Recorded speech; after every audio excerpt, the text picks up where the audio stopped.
It is getting more and more expensive to rent housing in Canada. The report also suggests that the double-digit increases in rent costs show no sign of slowing. Hi, I'm Ian Hannamansing in Vancouver. Welcome to Cross Country Checkup. Some tenants in a Toronto apartment complex are on a rent strike, risking eviction as they fight their landlord. Our question today, how are sky-high rental prices affecting your life? Are rent strikes a step too far? You can call us right now, 1-888-416-8333. 1-888-416-8333. By virtue of having zero rent control, every single renter in this province is at risk of homelessness. My mortgage is going up, my insurance is going through the roof, my taxes have gone through the roof, and I can only raise my rent 2%. I've moved here from Eastern Canada, and I'm shocked at how the rent laws in BC favor the landlords. Just mentioning this topic on social media a couple of days ago led to an outpouring of reaction from coast to coast. A lot of people describing it as a crisis. We heard from renters who said they worry that the next hike might force them to move not just out of their building, but maybe to an entirely different community. We also heard from some landlords who said their costs are going up as well, and that's why they are raising rents. So now it's your turn to weigh in. Our question, how are sky-high rental prices affecting you? Are rent strikes a step too far? You can call us at 1-888-416-8333, or you can log on to cbc.ca/aircheck to have your say during today's show. In the last half hour, how do you talk to kids about all of this wildfire smoke without making them anxious? To describe, for example, the impacts of climate change without making them hopeless? Well, we have a psychologist who's based here in Vancouver. She'll be able to answer some of those questions. She's dealing with clients who are going through that same thing. And would also like to hear not just your questions, but your stories about how you and your family have been discussing the wildfire smoke. I'm Ian Hannamansing in Vancouver. We're live on CBC Radio and CBC News Network. This is Cross Country Checkup, Canada's national town hall. As I mentioned, you can go to cbc.ca/aircheck to connect with us, and that's what Shauna McPhee has done. She's in Airdrie, Alberta. Hi, Shauna. Hi, how are you? I'm doing well. Boy, you've got a tough challenge in terms of rental prices. Tell us what you're facing. Well, what I'm facing currently is I arrived home about a month or two ago to a letter underneath my door, a rental increase to the sum of $250. Wow. Which was kind of funny because in the letter, they stated what I was currently paying, what I was going to be paying, but didn't. I had to do the math to confirm how much my rental increase was going to be. So that has turned out to be quite a challenge indeed for me. Quite a shocker.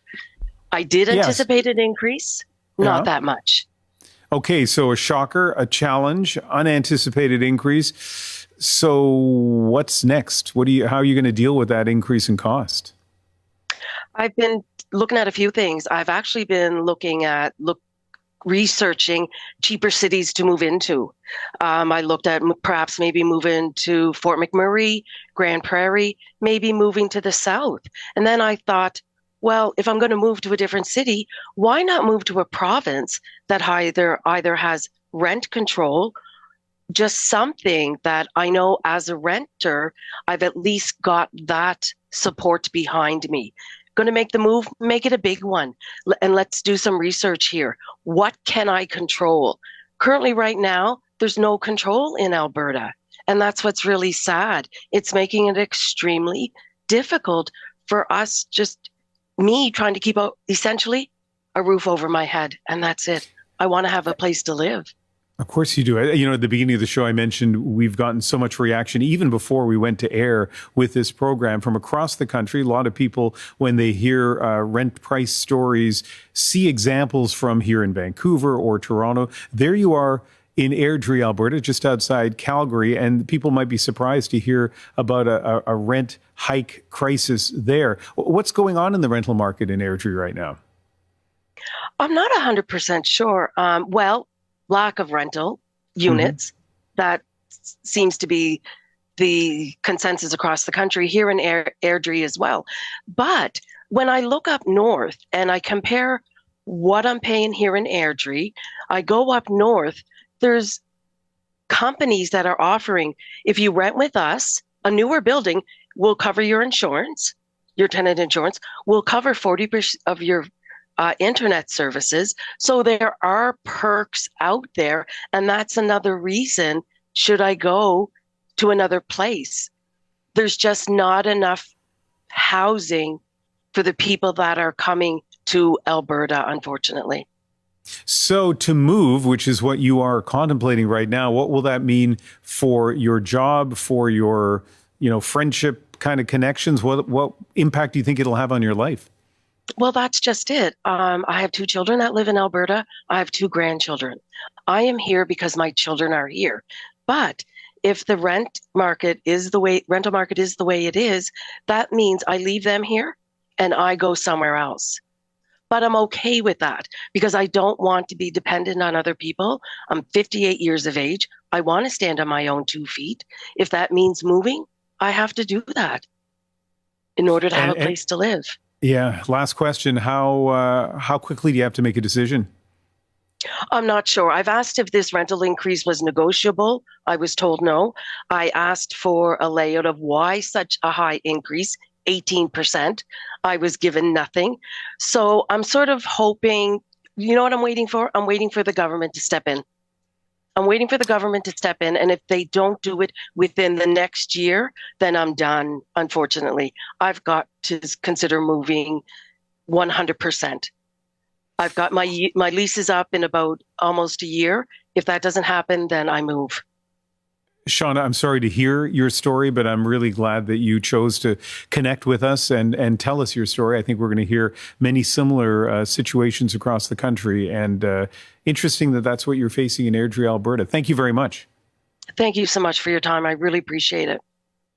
And one of the things that Shauna mentioned, as you just heard, is that she went to her landlord to see if maybe she could get some relief, maybe a delay or not having the hike be as high as that. We're going to talk to a lawyer later in the program who deals with both tenants and landlords, represents different people in different disputes, and she's going to give us some of her insights on how you might want to approach that sort of situation. Do you have a leg to stand on when it comes to negotiating maybe a lower rent, and particularly what she sees in her experience? You're listening and watching Cross Country Checkup. I'm Ian Hannamansing. We are live in Vancouver. Now, this is a national problem. There's no question about that. And we want to get a sense, not only in terms of anecdotes, but also from the people who study this, what renters are up against. Suur Somerville is an associate professor at the Sauder School of Business at UBC, and he is here in the city of Vancouver. Professor Somerville, how are you? I'm well, and yourself? I'm good as well, and thank you for giving us some of your Sunday. How would you describe the economic pressure that renters are facing these days? I think they're under a lot of pressure, and I think the caller really crystallizes not only the pressure, but the angst they experience, because when you're looking at housing and looking at, okay, now it's gotten more expensive and I have to find something that's less expensive, it's not like tightening your belt and having fewer restaurant meals. You risk, having to disconnect yourself from your community, from your friends networks, possibly looking for another job. The cost to renters for moving can be extremely high, and I think that's one of the things that makes it a really acute problem.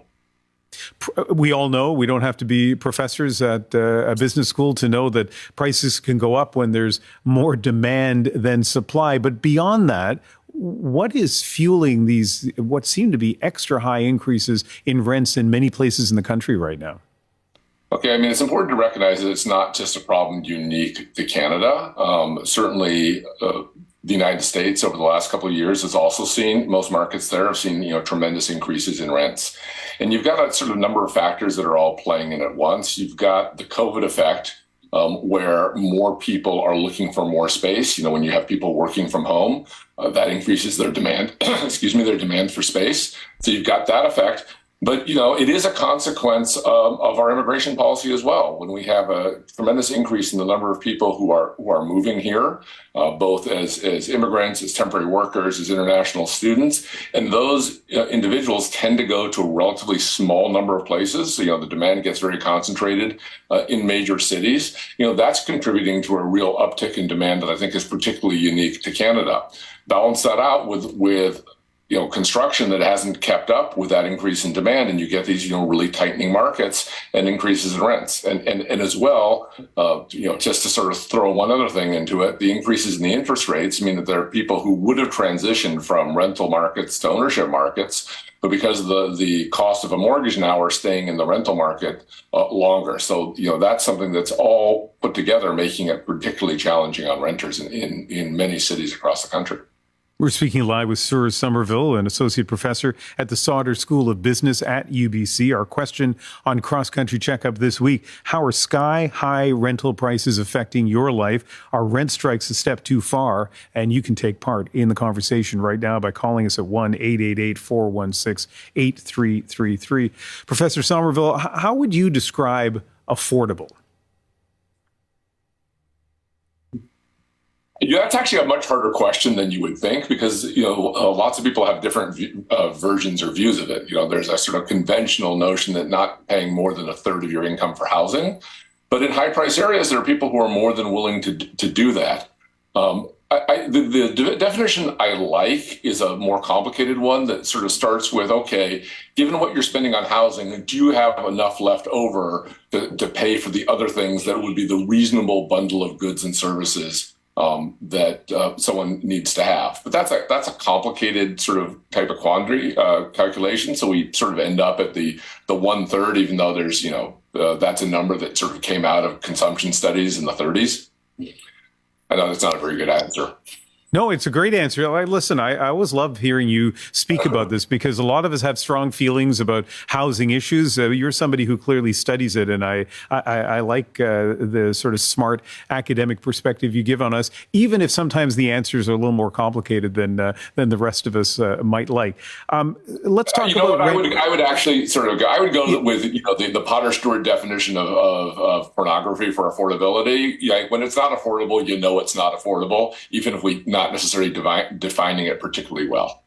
First time that I've heard somebody cite pornography in any kind of setting at all as we talk about housing. But yes, I get your point. Because really, that's the thing about affordability. I've heard some people say, can a teacher afford to live near the school where they work? Can a nurse or a police officer? But I'm thinking they're probably convenience store workers who would say, hey, hang on a sec, I also would like to live near where I work, and that should be part of the affordability definition as well. So as you say, we kind of know it when we see it, and it depends on our perspective. Let's talk about the rent hikes. We heard from our first caller how huge the rent hike was for her in Airdrie, Alberta, not just by percentage, but also the gross amount. So there is this strong feeling that a lot of people have, and I think we're going to hear it in the program, that landlords are in some cases profiteering. From what you see, studying this, what's your view of that? If we're going to use markets and rely on markets, then when you get increases in demand relative to supply, then prices, in this case rents, are going to go up. That's kind of the nature of it. You certainly have landlords who would point out that they're experiencing cost inflation, so they have the cost of insurance, of energy, a variety of things has gone up for them. Those who have mortgages are paying higher mortgage rates off of floating rates, so they would probably argue that their costs have gone up. I tend to shy away from the sort of profiteering, because then you're sort of getting in a situation where, well, we want to market, but we don't want to market unless it goes one direction or stays stable. And they don't kind of work that way. You need the signals. And the higher rents are the signals that, we need a lot more housing. You can't blame a landlord for saying, wait a minute, rents are now, 25% higher than what I'm getting. This is an investment. Why shouldn't I, get the better return on my investment if that's what the market is saying? Well, we are going to hear from renters for sure. I hope we also hear from some landlords as well. And Professor Somerville, it's a beautiful day here in Vancouver. It's still only 1:20 in the afternoon. So thanks for letting us encroach on your Sunday afternoon. And now you can go out and enjoy a little bit of it. Yeah, back to the garden. All right. Stuart Somerville, an associate professor at the Sauder School of Business at the University of British Columbia, and he is in Vancouver, and he's soon to be in his garden. Coming up, we're talking about rent strikes. That's one of the things that's going on, particularly in a few places in Toronto. We're going to hear a Toronto tenant side of that story, and we'll get the landlord perspective as well. In the meantime, of course, we would love to hear from you. If you'd like to have your say on today's show, go to cbc.ca/aircheck. Our question: how are sky-high rental prices affecting your life? Are rent strikes a step too far? You can also call us, 1-888-416-8333. And before I forget, you can text us as well. Some people prefer doing that. 226-758-8924. Our next caller used the old-fashioned phone. Thomas Ferlaco is in Edmonton, Alberta. Hi, Thomas. Hey, Thomas, are you there? Yes, I'm there. Hello. Okay, and Ferlaco, I think, is how your last name's pronounced, right? That's correct, yes. Okay, all right, I got it right now. So you're a landlord. You own a fourplex. Thank you very much for calling in. What's your perspective on rising rental costs? What it is our family has owned this fourplex since the mid-'50s and that. And, the margins now have never been tighter as they were in the previous years. And, there's just almost no money to be made, even for myself, with added costs, inflation, and bills. It's extremely hard to keep rent at a lower end and affordable for people. Can I ask you how much the rents have been at one of the fourplex units that you've been renting out? You know what? The rent ranges anywhere between $700 and $750. And you know what, say 3 or 4 years ago, it's probably gone up to this price by about 20%. And what are you looking at over the next year or two, do you think? You know what, probably not much of an increase because you still have to be competitive with everyone else. So that's interesting because that's the situation in Edmonton for your fourplex. I feel like in some other communities, neighborhoods, people are able to put on pretty big increases and that still allows them to be competitive. But I think one of the things we're learning here is that, we should know this anyway, the market is very different from place to place to place.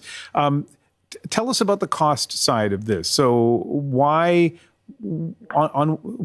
give us an example of why the margins are tightening for you. Large things is one big contributor is the Bank of Canada. Their interest rate has gone up. So for the mortgage, that is a huge amount right there. Bills are extremely high right now. We try to trim down as much electricity, heat, and water as we can. But, it's all the extra fees on that bill as well. Insurance now is at record highs. And by the time you add up everything, the margins are just so slim. One last question to you. Our caller in Airdrie, I think, would like a situation in Alberta where there were rent controls, or at least in her community, because she just got a really huge rent increase, so big that she likely is not going to be able to stay in that unit. How do you feel about the possibility of if someone proposed rent controls in Edmonton? I'm really mixed about that. I do feel really bad for a lot of tenants that have got a bill, especially as drastically as hers. I find that to be a little too large in that. But on a rent control too, as a landlord and owner-operator, you feel very nervous because you never know down the road what's going to happen next. Will interest rates rise? Will natural gas or carbon tax go up? Or even waste management, will that go up? Like, you just never know, and you kind of want to get to, with not knowing, you want to make yourself very financially stable and have a buffer in place for that. And with a rent control, like I said, it's a nervous feeling. Actually, you know what? I do have one more question for you, Thomas, and it's this. Have you either had an experience where one of your renters has come to you and said, can we work out something to keep the increase a little lower than you're asking for, or maybe defer payment for a month or two? Have you had that experience? Or if you did, how would you respond to it? I've had that in the past. And you know what? You never want a suite empty or an empty room, because you never know for the next renter what kind of renter you're going to have. And you know what? You want to work with that tenant And you know what, if they need a bit of a break for 1 month or something like that, you know, you work with them. You want them to stay in the building, be happy, be a good tenant, love the surroundings in the building that you're in, and go from there. It's kind of that a tenant leaving because they can't afford rent, you know, that's something as a last resort. So nice to hear your perspective, Thomas. Thank you very much for calling in. Thank you. This is Cross Country Checkup, and we're looking at rental prices across the country from landlords' perspectives and especially from renters' perspectives. Let's go to Cambridge, Ontario now. Trudy Banker is on the phone. Hi, Trudy. Hello. Your last name is Banker, but you're calling because you're a renter, and tell us what your experience is. Yes. So I currently live in a complex that I've lived in since 2006. And part of the housing issues that we're having is a lot of bigger companies and corporations are coming into complexes like mine, and they're buying up the complex. I guess I should start off with that we started out as a rental unit, and then what ended up happening was in 2015 it was turned to a condo conversion. In Ontario, there's a section under the Residential Tenancy Act that says that anybody who has lived in a unit prior to the condo conversion, as long as they lived in a unit in the complex prior to that conversion, they are protected. Mm-hmm. Unfortunately, what's happening is these bigger corporations are coming in and they are splitting up the rental units and selling them off, and not always being upfront about the tenants, or not even knowing the rights of the tenants, because we find the real estate agents don't know the rules of a Residential Tenancy Act. So Trudy, can I ask you what impact did all of this have on you? My unit was sold to another person, and he has 2 units in town he lives in as well. He owns a business, and he decided he was going to try and evict me on what something is called an N12, which is a notice to vacate for personal use. So the unit I've lived in for almost 17 years, I was going to be evicted from. It's a 4-bedroom unit. It's $1,500 a month, and which is way below market rent in our area. Mm-hmm. Anything like this is anywhere between $3,000 and $3,600 a month. Wow! And they clearly would like to get more for the unit. So what ends up happening is we ended up going to we had our hearing with the Landlord and Tenant Board, and it was dismissed due to a technicality. Mm-hmm. And we get to stay. But now I live on the fear that this landlord is going to continue to do whatever he can to get rid of us. And there's been a few scary situations in Ontario with landlords being upset with their tenants. And then there's also the fact that if he does end up selling it to someone else and they're not aware of this, then I'm just going to start this process over and over again. So for now, you're in that unit, you're paying below market rent because you've been in there for a long time. If at some point the current or future owner were able to evict you from that unit legally and you had to leave, what then? What would happen to you then? Well, they can't unless I do something that's, another, like they can't for personal use or even for a renovation. They would have to allow me back at my current market rent. Mm-hmm. So it would have to be something that I've done personally, which I wouldn't do. And I don't know where I would go. I have my husband who's disabled. My son, my youngest, still lives with me, which he can't afford. He's 25, can't afford rent anywhere else. Mm-hmm. So we've, modified this unit so that my husband has access to the top floor where everything he needs is here. Mm-hmm. And the basement is more for my son, and then the middle floor is kind of like a common area. And that's how we live. And I don't know if I could live anywhere else. And even though I've gotten a better job, I can't even afford to purchase anything because due to my husband's disability and as well as with his medical, he's had several surgeries, including an open heart surgery. I've had to go back to school twice due to layoffs. And I have student loan. So, and I can't get ahead because everything keeps going up, right? So how can I even afford my own home? Yeah, it's a reminder. Like when people talk about precarious housing, they might not think of you, right? Who has been in this condo for a long time. You are employed and your family is there, but it certainly sounds like a precarious situation. And Trudy, it's just interesting when people share their stories, because I think at the end of this program we will have learned a lot about what the real estate, the rental market is like across the country. Thank you very much. You're very welcome. So as you've heard on one of our questions on Cross Country Checkup, we're also asking about rent strikes, because in some places, renters are kind of pushing back when they look at rent hikes. And rent strikes are fairly rare, where the tenants are refusing to pay their rent, but it is happening, for example, in 2 Toronto neighborhoods. One of the buildings involved in this is at 33 King Street. About half of the tenants in that building are taking part in the strike, and Charlene Henry is one of them. She joins us from her apartment, where she's also the chair of her building's Tenants Association. Thank you very much for joining us, Charlene. Thank you for having me. I appreciate it. Let's start by you explaining to our audience why you and others are refusing to pay rent. Well, we're officially a tenant association, I'd say, in 2018, when we had several above guideline increases at us from our landlord at the time. And we became an official tenant association, started having meetings and trying to fight back at the landlord-tenant board against the above guideline increases that we felt were unfair to us as tenants in the building. Above guideline increases, AGIs, as we all call them here at 33 King, are for capital expenditures on the building, things like roof renovations, elevators, modifications to your hallway, your lobby, and piping and different things in the building. So by 2018, we had about 3 of them, and we were frustrated and fed up with that situation, and decided that we would start a tenant association educating ourselves. And I'll be honest, our 2018 above guideline increase, which was a very big one for our parking garage that we share with our sister building at 22 John, took until 2022 to be complete.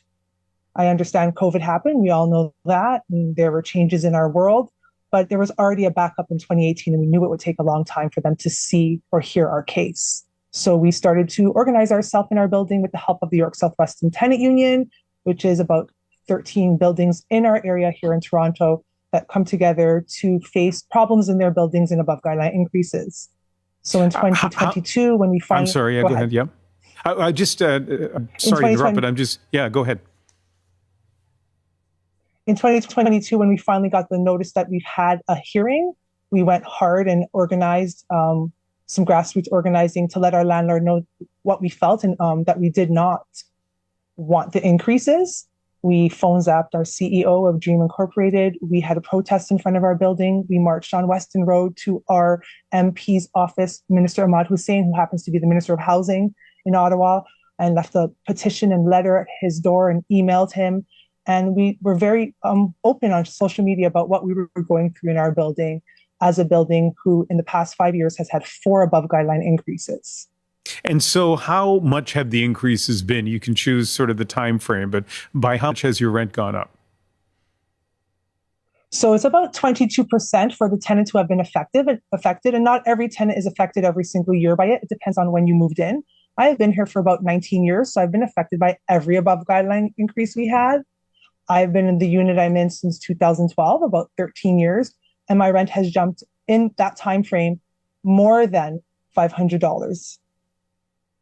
I want to read a statement that we received from Dream Unlimited, the owner of your building. They noted that they acquired the building in 2021, so they are not responsible for the above guideline increases before that time. And I should point out for our audiences across the country, in Ontario, the government sets maximum guidelines on how much landlords are allowed to raise rents, which, you're referring to these guidelines. For example, in 2023, that rate is 2.5%. So if a landlord upgrades property, they can apply for one of these increases. over that guideline. Here's a statement that the owners sent us. Any construction on site has been focused on ensuring the long-term viability and safety of the building. Much needed balcony restoration as well as new window and balcony door installation is currently underway and will be complete in the near future. The restoration of the balconies is critically necessary for the safety of our residents given the age of the building, as well as to ensure a sustainable and resilient building in the long term. So Charlene, that is what the owners say. What's your reaction to that? My reaction to that is that we have folks in the building who have been here for a long time. And right now it's a situation where they pay their rent or they eat. As a tenant association chairperson, everybody knows me. They know my name. They speak to me very confidently. And when I have a neighbor tell me in the elevator, if we don't win this, I can't be here anymore. I don't know where I'm going to go, because we are one of the lower priced buildings in the city of Toronto. What do? You want to fight. You want to fight for your neighbors. This is our home. We're raising our families here. We have seniors and pensioners who've lived there for the majority of their life and have raised their children and their families here. This is where we are and where we love to be. And I'm going to still fight for them. And we're going to still fight for each other. We're standing up together in unity and saying enough is enough. The cost of living has gone up, but our wages haven't increased. Our wages have remained the same, and many folks in our building are making less than they did pre-pandemic. They're working from home, Charlene, they've lost some wages. Go ahead. I always try to anticipate or kind of imagine as somebody's listening or watching the show what they might be thinking. I think a lot of people would be very sympathetic, especially with what you just said in your answer, but they might also say, landlords, building owners face costs as well, and a rent strike, just refusing to pay rent, though a commendable goal to help people deal with rising costs, may lead to owners not being able to run their buildings properly, not being able to do improvements that they need to do, not be able to keep the heat on and the elevators running. What would you say to that? I would say that Dream Limited is a major corporation that has publicly stated that 50% of their profit from rental units is 50% profit. So the expenditures that they're doing right now are balconies, the windows, things we haven't had for over a year. They can afford it. They bought this building knowing exactly what they were doing, buying into AGIs that already existed. And in all honesty, we had an above guideline increase on the year of the rent freeze, with Doug Ford announcing in 2021 there will be no raising in rent. Every unit that was affected in this building by a rent increase was an AGI. And people were shocked and flabbergasted and didn't understand, because all over the media was there's no rent increase in the province of Ontario due to the pandemic. We understand what people are going through and we're working with people. Well, this company did not do that. They still hit us with an above guideline increase. And we had to take the power back. We have to make sure that. How is this going to end? Well, hopefully we'll end with a negotiation. We meet at the table as we did in 2022 to have a negotiation about 2018 and have a negotiation with the lawyers and the corporation to go back and forth and not just hear no from our landlord, to hear some sort of resolution with our landlord. That's what we are hoping for here at 33 King. Well, I wish you luck, Charlene. Thank you very much for speaking with us. Thank you, and have a great Sunday afternoon.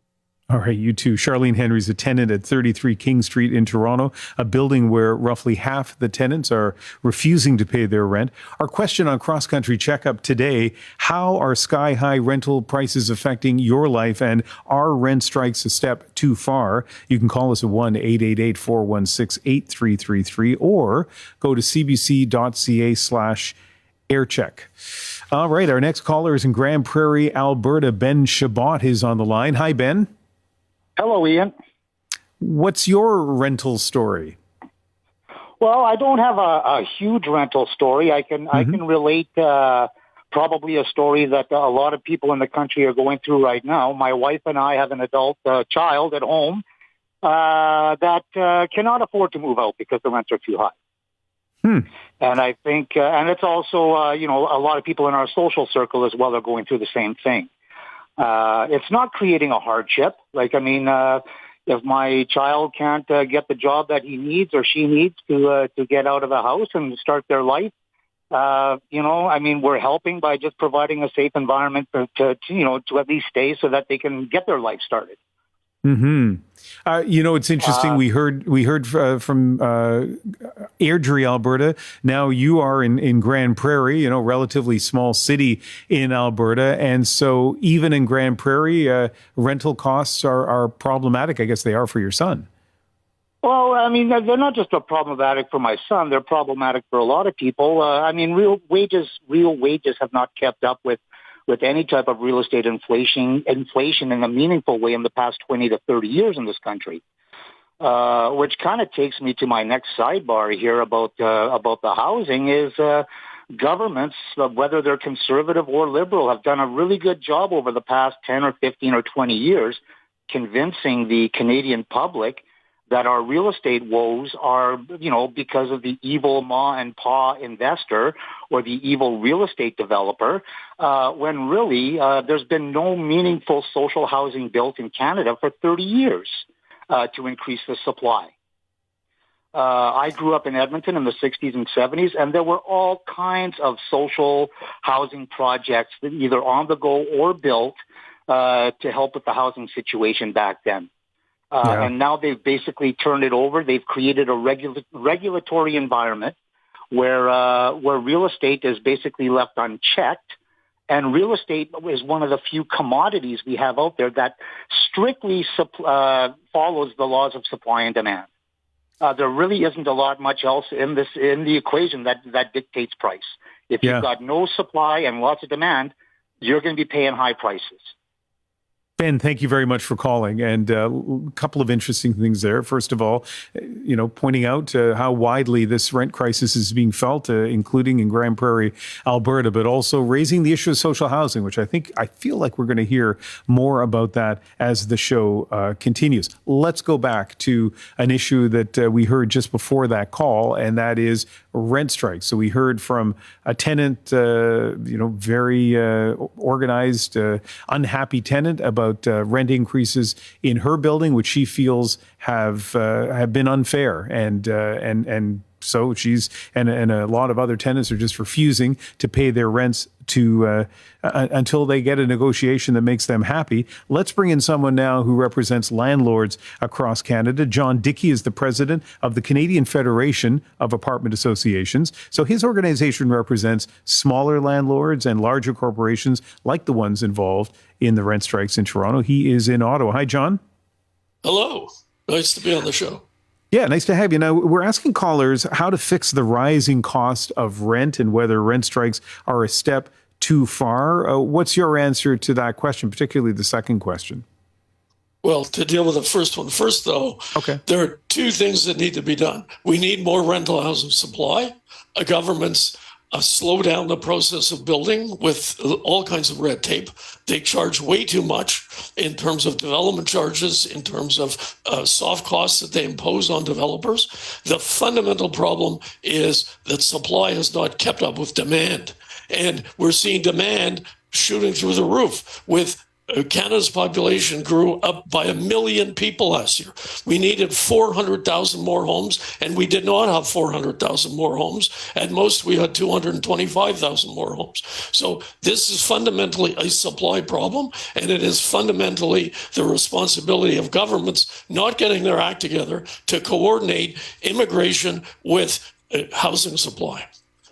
The second element to this, very briefly, is some people have incomes that are too low. And the problem isn't that they're paying rents that are too high.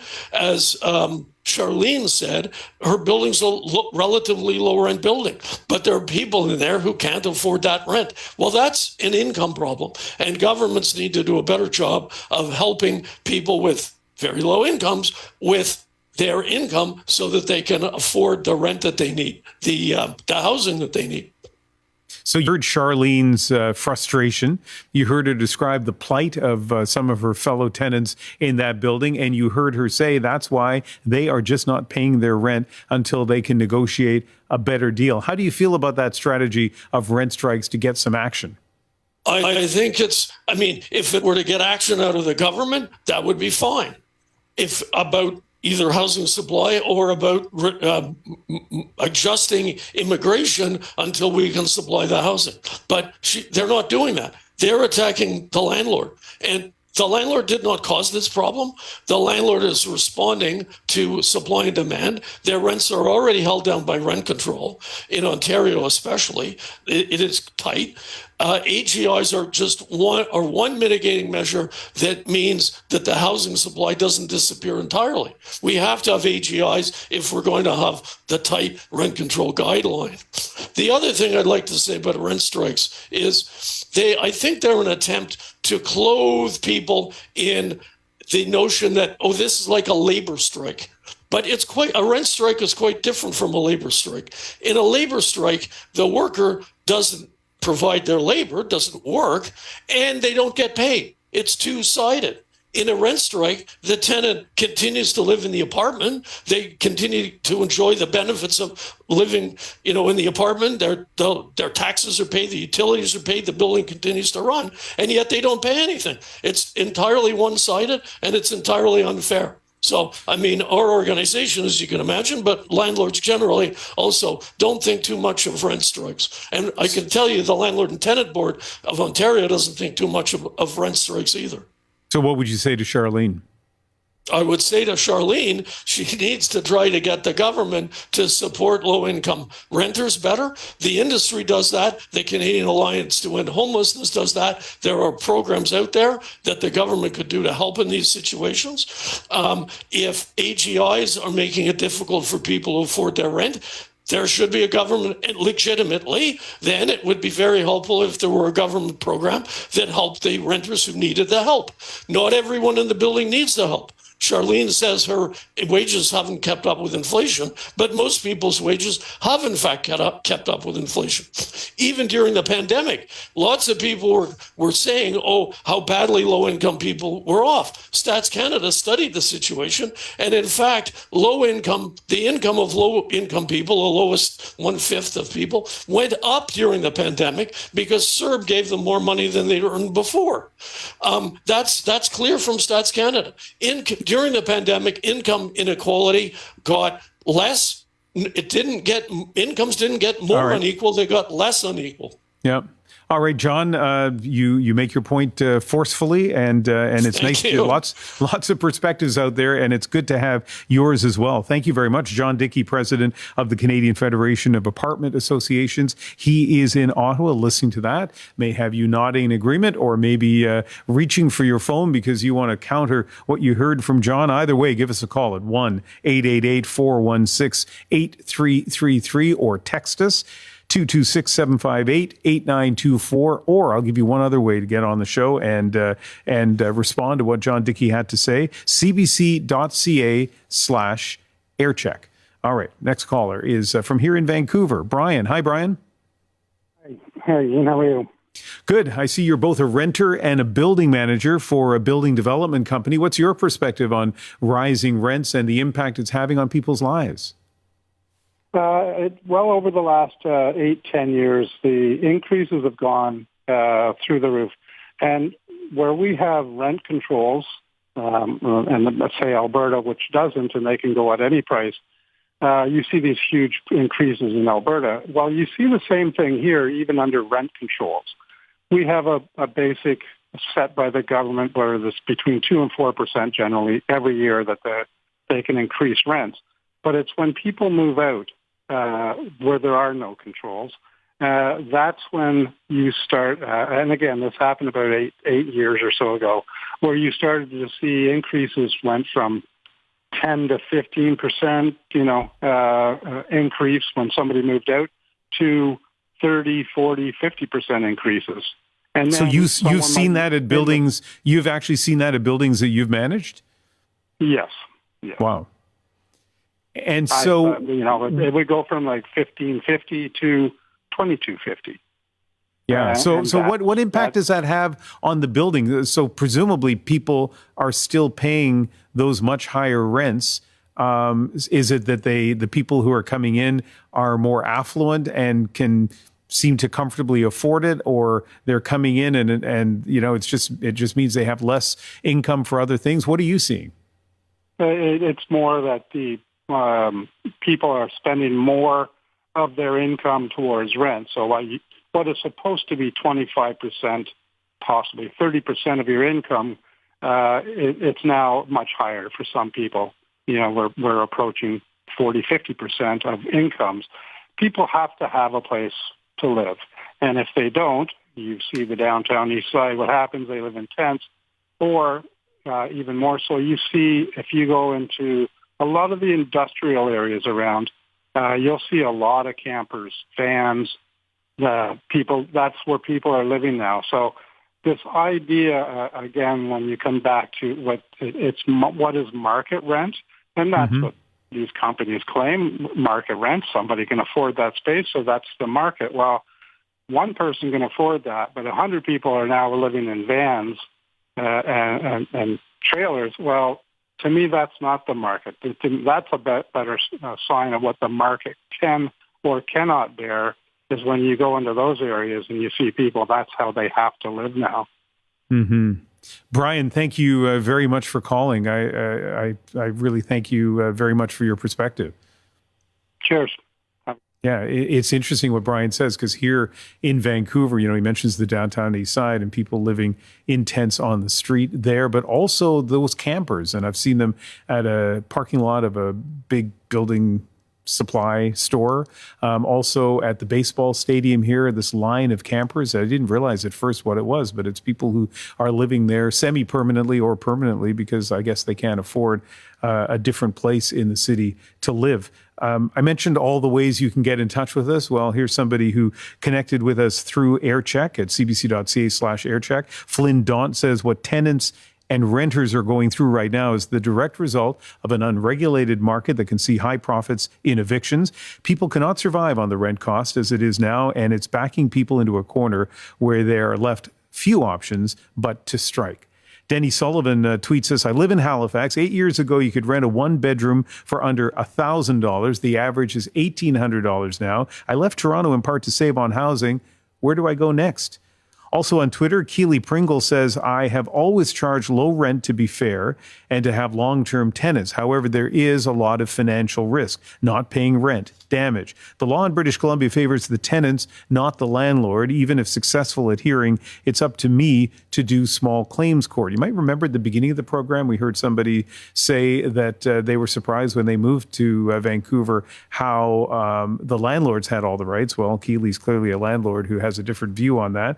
And via Facebook from London, Ontario, Janet McLaughlin says, I presently live in an apartment that's being renovicted by a wealthy Toronto landlord. The apartment doesn't need renovations. I'll be most interested to listen to today's program, as I always do anyway. Well, I hope you are, Janet, getting or hearing the conversation that you are hoping to hear. All right, let me go to Stefan Taylor, who is in Montreal, who has connected with us via AirCheck. Hi, Stefan. Hey, how's it going? Thanks for having me. Yeah, thanks for calling. So I see here that you do community organizing for tenants in the Montreal area. Give me an example of what they're up against when it comes to the cost of rent. Yeah, so that's exactly right. I'm a part of a tenants union, one of many in North America. And what we often see in the past few years are rent increases that can be well above 7%.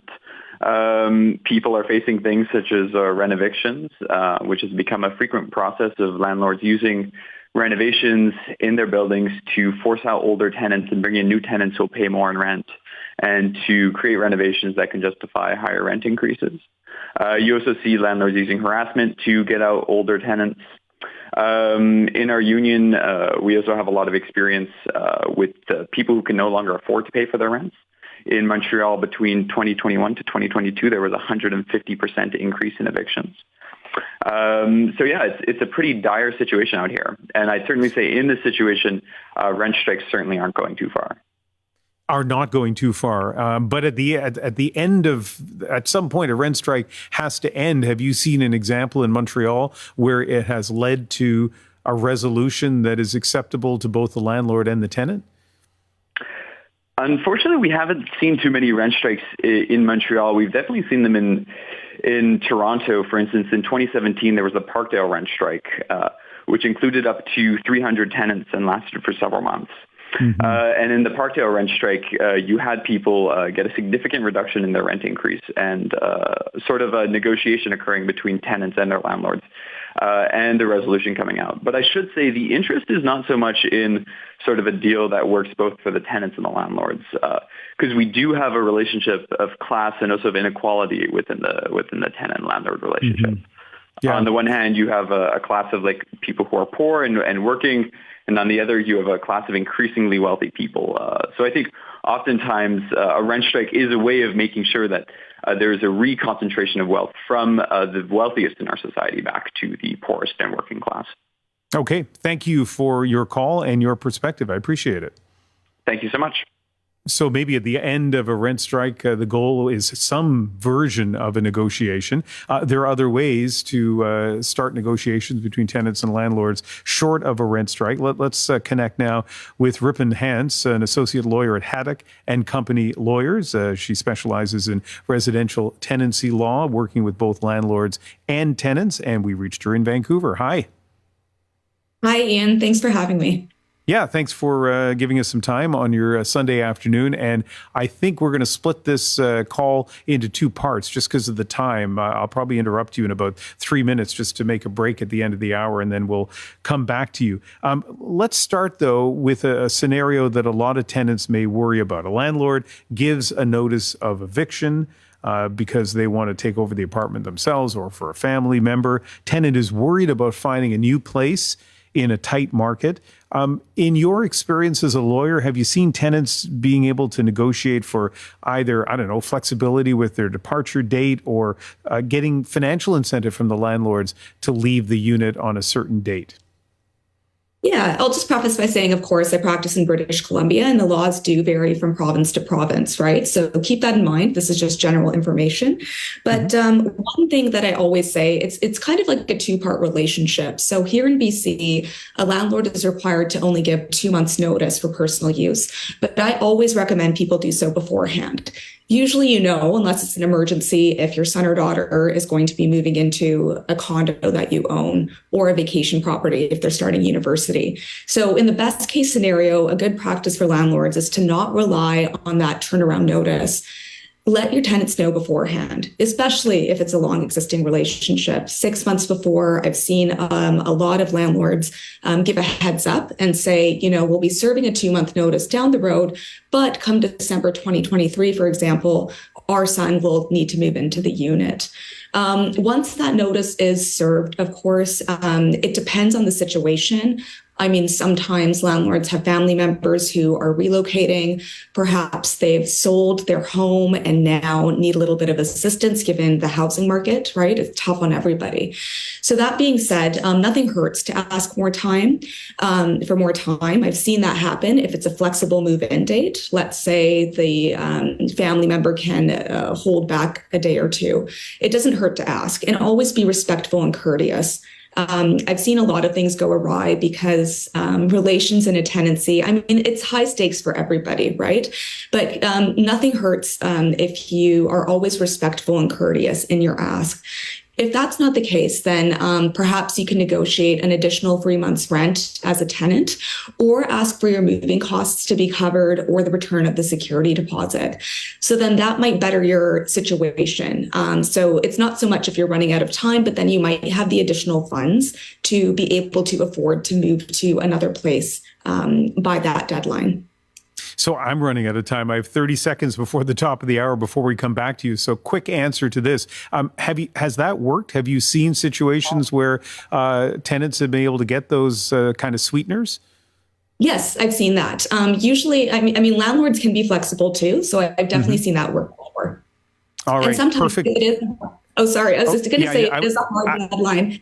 I'll let you go. No, yeah. So stay on the line. I'm going to come back to you. I just want to say goodbye to our TV viewers on CBC News Network. Rosemary Barton is next. Our show will continue on CBC Radio.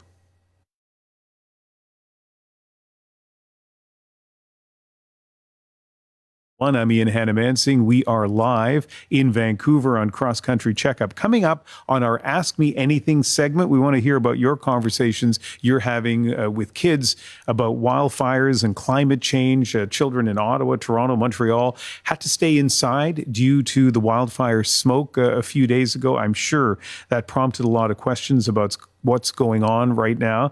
And before we get back to our main topic and the guest we were just talking to, I want to play a little audio of some calls that came into CBC Ontario's call-in show on Friday on this topic. I have 4 kids, and I'm very concerned about climate change as a mom and as a parent, but I think from the perspective of now my kids are seeing it in a real way with having to stay in at recess and those kinds of things. So I think that it opens up a door to really start talking to them about it. Well, I've been known to be a helicopter parent, so from my side, keep them away from that doom and gloom while they understand that they are going to be the ones who are inheriting these problems and they should be the ones who are going to be solving these issues. I think the reality is the tone needs to change. We need to start telling our kids the truth. Over the last 40 years, we have been extremely irresponsible citizens. I've had lots of conversations with students from grade 7 to 12 about their incredible climate anxiety. It is real. It's definitely real. Well, it sounds like Ontario Today had a fantastic program on Friday. Thank them for not only addressing the topic, but allowing us to use some of their tape. Now, in about 30 minutes' time, we'll have a psychologist from here in Vancouver who has been dealing with patients who have had these anxiety issues within their families, and she can share some of that experience with us about how you talk to kids about wildfires and climate change. How much should you tell them about what's really going on? And at the same time, how do you avoid making them more anxious than they should be? Well, they shouldn't be anxious at all, right? They should be. Anyway, she's got great advice. I listened to the interview one of our producers did, and I think you're going to really enjoy it. You can actually call us now with any AMA questions or comments that you have. Our phone number is 1-888-416-8333. You can also text us 226-758-8924. Those same numbers, by the way, work for the next 30 minutes as we ask you, how are sky-high rental prices affecting your life? Are rent strikes a step too far? And let's continue our conversation with a lawyer here in Vancouver, Ripon Hans. And as you pointed out, Ripon, you practice law in British Columbia. The laws are different from province to province to province. And as lawyers always do, and you did quite deftly, you're not here to offer legal advice to anyone, but to draw on your expertise and your experience to help us understand or give us some insight into how things went. So let's pick up where we left off. We were talking about evictions, and you gave a very strong message of, deal with that respectfully, give as much notice as possible, that there are some things that tenants can ask for and in fact can get. Let's go on to increases in rental prices. And again, from your perspective, practicing law in this area in Vancouver, have you seen tenants getting any leeway as rental prices go up in terms of negotiating maybe lower raises or a little bit of help on utility costs? Tell us what you've seen. Yeah, so I will say BC is distinct. I've been listening to your program. So in terms of a rental increase, it's very, very limited here for landlords. The legal annual increase is 2%. So it's very controlled, except for, of course, in exceptional circumstances. So for the most part, rent is fixed. But again, like I say, if you communicate respectfully and get ahead of a problem, that goes very, very far in avoiding a dispute or avoiding going to a tribunal. So if you're a tenant and you anticipate that you might have trouble paying rent because of current circumstances, I mean, everyone's getting pinched these days, landlords and tenants, right? With inflation, mortgage rates going up. It's not an easy time for anybody. So do get ahead of that. Ask your landlord beforehand. Just state XYZ has changed. My circumstances are a little different. That being said, can I get a payment plan? I'm going to ask to reduce rent by and be reasonable in your ask, right? Not every landlord is a big corporation. Sometimes they are individuals who rely on rental properties as part of their retirement plan, right? Or you might be renting from the homeowner who lives directly above you, and you're assisting with the mortgage significantly. So, I mean, a 50% ask, or an ask to reduce rent by half, that doesn't really seem reasonable, and you can likely expect the landlord to say no. But if you are asking for a reduction, let's say by 10%, 15%, that's kind of something in the ballpark where you can expect the other party to agree, right? And just to go back to what I was saying, if you anticipate a problem, get ahead of it. Don't wait for the rent to bounce. Don't wait for the check to bounce and be in arrears. Then you're not really in a same position to negotiate as a tenant, and it kind of shows bad faith. So maintain that good faith with the landlord, get ahead of the problem, and state, this is my circumstances. I'm requesting that rent be reduced by X amount of dollars for the next however long of a period. During that time, I'll continue to pay the updated rent and have a plan for the arrears that accrue instead. So that can work. And that's a viable option that might help both parties and tenants during a tough time. Because one last thing. I'm sorry. Go ahead. Finish your thought. Just because I know there's talk of rent strikes, but in BC, withholding rent is not an option. It's almost immediate grounds to eviction. So you want to get ahead of that to maintain your negotiating problem. And another way might be utility split, right? So if you look to how utilities are split, like let's say if we're looking at single family detached homes, you might be an individual living alone, renting a basement suite, and the upstairs is rented by a family of 5. Now, if the utility split is 50% of the total bill for the home, that's not really proportionate to your usage, right? So another reasonable ask might be to approach your landlord, say, look, I see this is how utilities are split, and I'm currently paying 50%.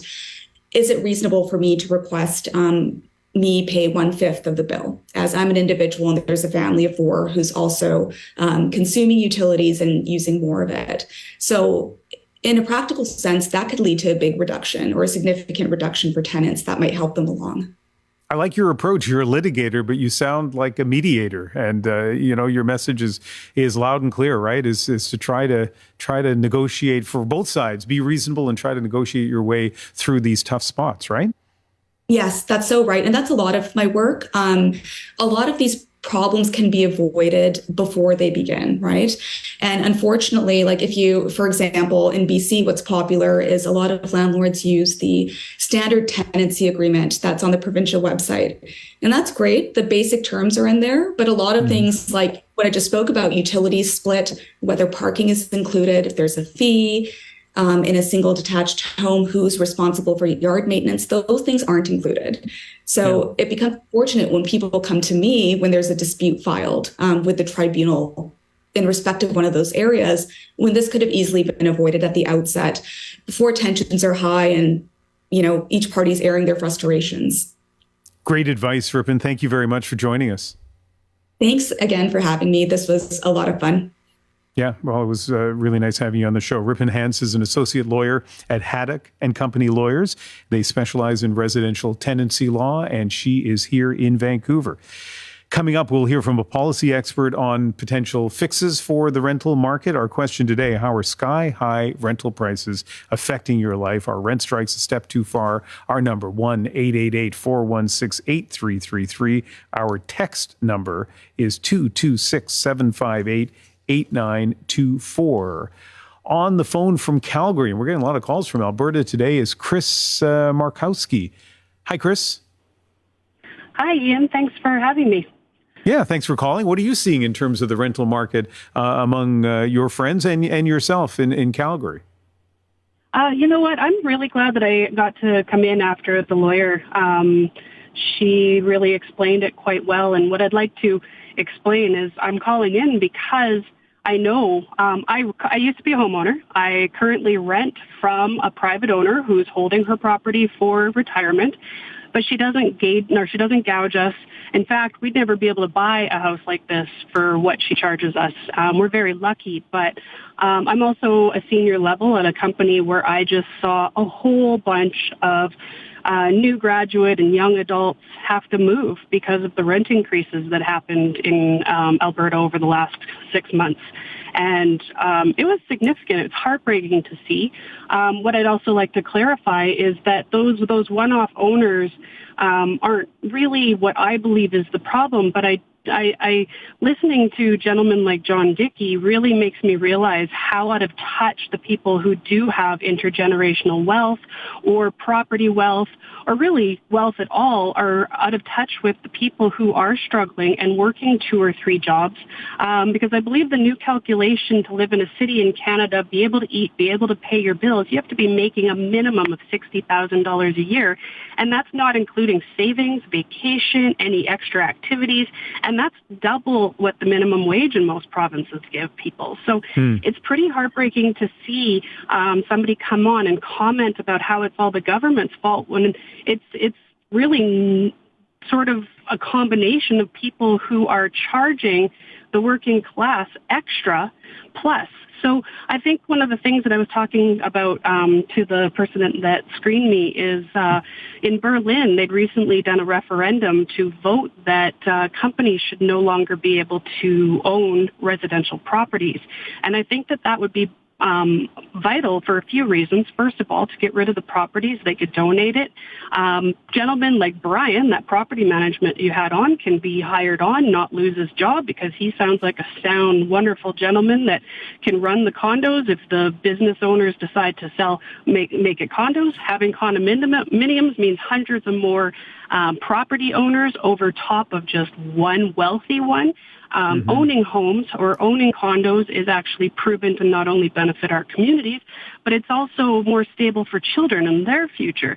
And having rent prices this high with no options at all really puts a lot of people in danger. If like an abusive household, the spouse who's being abused can't leave and go anywhere, then they end up in a tent community, or they have to go to a small feeder town, and there's not a lot of jobs out there. So I really think that gentlemen like John Dickey are really out of touch with what's actually going on, or they're just enjoying how much money they're making from it. Okay. All right. Well, lots of points made there, and very interesting. And it sounds like you're listening to the show, writing notes, which I commend. Thank you very much, Barb. Let's go from Calgary to Vancouver. Bob Greer is calling us here on Cross Country Checkup. And Bob, I see you're a landlord. Tell me your perspective on either what you've heard on the show, if you've had a chance to listen, or just generally this issue of what many people call a rent crisis. Well, thank you, Ian. Long-time listener, big fan. You do an amazing job, and your listeners are so well-educated. The last lady's amazing. I'm kind of like her landlord. I have rural property in Princeton. I live in Vancouver. I bought it for a retirement property. I retired at 54. I had serious health issues. I had to move back to the Lower Mainland for that, and I had to go back to work last year because my health issues cost a bunch of money. So I'm trying to keep my place for my retirement, which now won't be till at least 70. I have to work till I'm 70. I have a serious neurological disease. But I'm accountable for my choices, and that's where I want to kind of set the tone of this. Yes. And I think the tenants have to be too. So I'll give you a real quick synopsis of what happened with me. Bought it in 2015. Needed huge amount of infrastructure work, septic, all that stuff. Put a bunch of money into it because it was going to be my retirement home, and I'm the contractor, so I'm totally able to do all this stuff at a way cheaper than most people. But currently, when I did start renting it in 2020, I made money, made about $100 a month. I was happy. They were paying my mortgage, and I was making a bit of money, put some money away for maintenance. Everything changed. Interest rates changed. Insurance went from $1,000 a year to $3,000. A bunch of other stuff went up. Now, the last 2 years, I was losing $550 a month. My tenants just decided to move out. I thought, great, I can get up to cost, and I can't rent it at even my cost because I'm a little bit rural. I'm 25 kilometers out of town. People don't want to seem to live there. So I'm in a quagmire here, but I don't want to let it go. And again, choices. I chose to have it. I chose to rent it. I'm having a tough time because people can't afford the rent that I need to charge. And I think everybody has to be responsible for their choices they make. And I'm at a position now where I know I can rent it as a vacation property and make about $60,000 a year.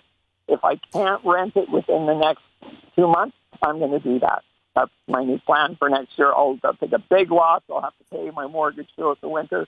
Next May, it will be a vacation property, and I will profit hugely off of it. As far as the big companies go, I'm a major contractor. I built a lot of big buildings over the years and stuff like that. Same thing for them. They invest huge amounts of money. There has to be a profit model. I'm not in a profit model. My business model wouldn't work in my situation. It just doesn't work. But I can't fault them because they create housing, they buy the land. And the other thing is, we all take a huge risk as landlords. That tenant is taking no risk moving into my property.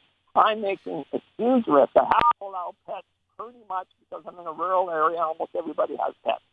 All right, Bob, listen, one of the things I love about this show is all the voices we're hearing that represent so many different situations across the country and very different perspectives on the rental situation. And I'm sure a lot of people listening to your perspective are kind of going, they're learning about what it's like to be a landlord, especially a landlord with, not a big corporation, but someone who's made their choices, as you say, in a much smaller situation and some of the challenges you face. This is Cross Country Checkup. I'm Ian Hannamansing in Vancouver. Our next caller connected with us via cbc.ca/aircheck. Megan McDonald is in Victoria, British Columbia. Hi, Megan. Hi. Thanks for having me. Yeah. So thank you for calling. What's your perspective on our issue today, the sky-high cost of rent? Yeah, definitely. So I'm in Victoria, and first off, I'm so grateful that we're in a CRHC unit, so that our local municipal government landlords, basically, we got in the unit in 2017 when our firstborn was born, and I think we had lower income than we actually qualified for, but the person who helped us was amazing, and we've been in there for 6 years now. I work in Victoria Public School. I'm a teacher. I've been teaching for 10 years. I've been about 5 years at the site. Sorry, I just forgot all the things I was going to say. It's pressure. Well, let me just ask you something while you're thinking about that, Megan. Your housing situation. I think you what exactly is it? It's some sort of social housing? Yeah, it's the municipal government housing. So the CRD is like the South Island, how the municipalities collaborate basically on water and different infrastructure. So the different municipalities are our landlords because Victoria is so chopped up for anybody in another place. There are landlords right now, and we got in market rate housing. And so it basically subsidizes the subsidized housing so that they break even, and it's a fantastic system. But how it works is every year they put up the rent about 2%, which is like the law in BC, and that's justifiable. But as they define market rate, the unoccupied units, every time there's a transition in renter, they go up to what they consider market rate. But as a public employee, as a teacher, and my husband's now an EA in the same school, so both public employees, we can't go from a 2-bedroom to a 3-bedroom, even though we've got 2 kids, which we thought was a modest amount when we were family planning and everything, because what's considered market rate is still out of our reach. And so while our union has made great gains we got, I think, a maximum of about 6% increase. That's publicly available. I might have those numbers wrong, but do look it up if I'm making any mistakes. But up to a 6% increase, but that only keeps pace with it. If we're lucky enough to be one of the people that have 30% of our income going towards rent, that 6% increase just keeps pace with the annual increases that happen as in the same unit. So that doesn't have any mobility for moving up. That doesn't have any mobility for keeping pace with our family size.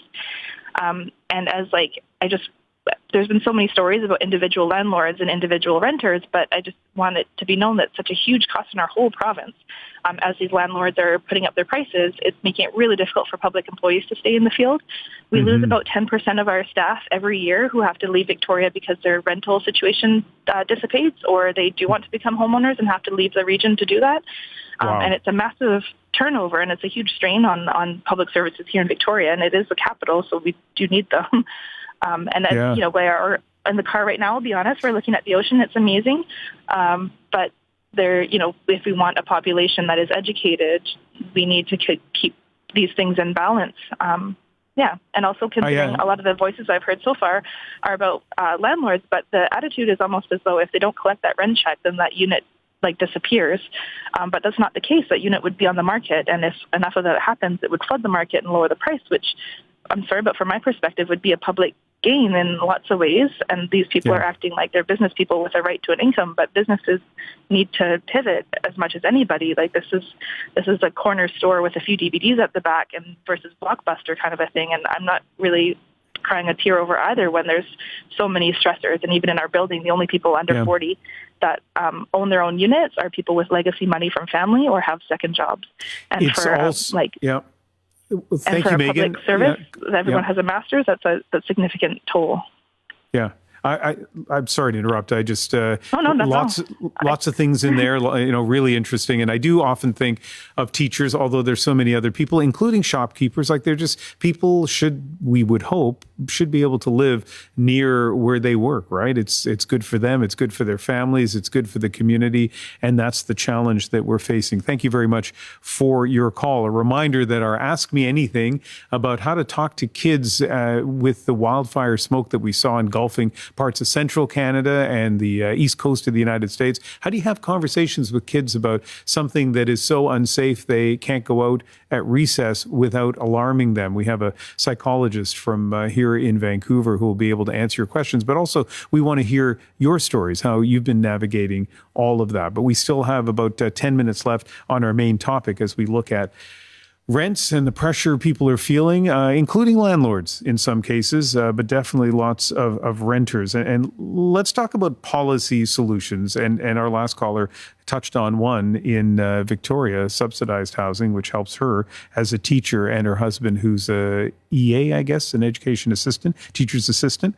But let's go to Martine August, who's an associate professor in the School of Planning at the University of Waterloo. She is in Toronto this afternoon. Hi, Professor August.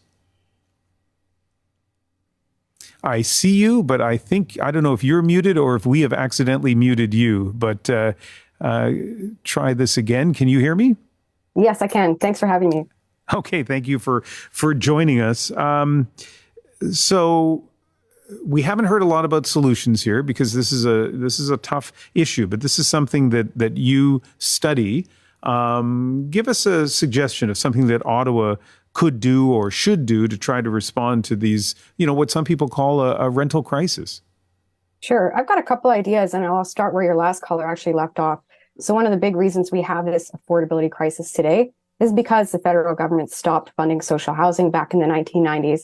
And since then, we've just seen affordable housing get worse and worse in Canada. So what they need to do in Ottawa is step back in and fund large-scale, generous, subsidized housing program in Canada. This should also include something kind of new, which I think is being talked about a lot, which is funds to buy existing private housing, private apartment buildings, and make those affordable as well. We're just losing so much affordability as large landlords buy up existing apartment blocks and raise up the rents, which we've been hearing about today. So the federal government should support the acquisition of those buildings and turn them into permanent affordable housing run by nonprofits. Another big cause. Oh, go ahead. No, I'm sorry. You go ahead. Well, I was going to say another big cause of the crisis we're seeing today that's really relevant to the rent strikes you've been talking about is the financialization of housing.